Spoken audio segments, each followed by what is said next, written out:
લોકસભા ચૂંટણીમાં ગુજરાત સર્વ સમાજ પાર્ટી દ્વારા ઉમેદવારી પત્ર ભરાયું। હું ગનીભાઈ કક્કલ ગુજરાત સર્વ સમાજ પાર્ટીનો રાષ્ટ્રીય અધ્યક્ષ છું।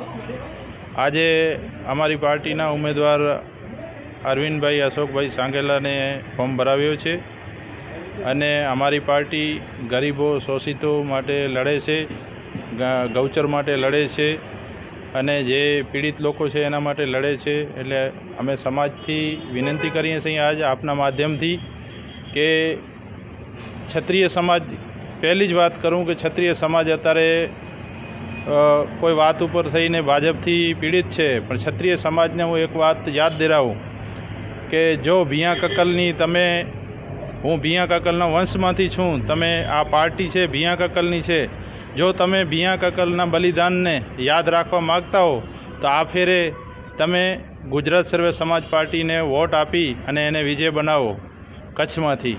એટલી મારી ક્ષત્રિય સમાજને માંગ છે, મુસ્લિમ સમાજથી માંગ છે, અનુસૂચિત જનજાતિ સમાજથી માંગ છે, ઓબીસીથી માંગ છે કે અમારી પાર્ટીને આગળ લાવવામાં આવે અને અમારી પાર્ટી ગરીબોની પાર્ટી છે, ગરીબો માટે કામ કરે છે। આ પાર્ટી છે એ તાયફા કરીને ચાલી જવાની છે। આજે 10 વર્ષથી ભાજપનો અહીંયા સાંસદ છે, તમે રોડ ઉપર જોઈ લો ખાડા, અને રાશન આપે છે તો કાકડાવાળો જાનવર ખાય એવો રાશન આપે છે અને લોકોને એમ કહે છે કે અમે તમને 80 કરોડ લોકોને રાશન આપીએ છીએ। 80 કરોડ લોકોને આવો રાશન અપાય જે જાનવર ખાય એવો રાશન આપે છે। આજે મુસ્લિમ સમાજ છે, અનુસૂચિત જનજાતિ સમાજ છે કે ઓબીસી સમાજ છે, રાશનની દુકાનો ઉપર લાઈન એ લોકોની લાગે છે। આ લોકોને વિચાર કરવાની જરૂર છે કે જાનવરનો રાશન લઈને આપણે આ લોકોને વોટ ન દેવાય।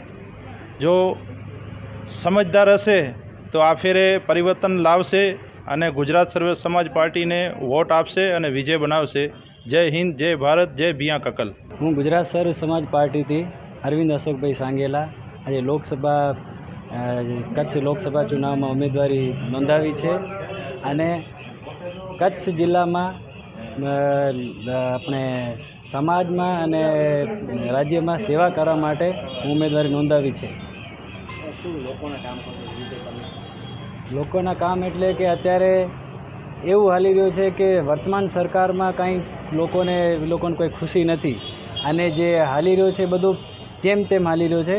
અત્યારે એને કંઈક સુધારો કરવા માટે અમને જો તક મળશે તો અમે જરૂર કોશિશ કરશું સુધારવાની।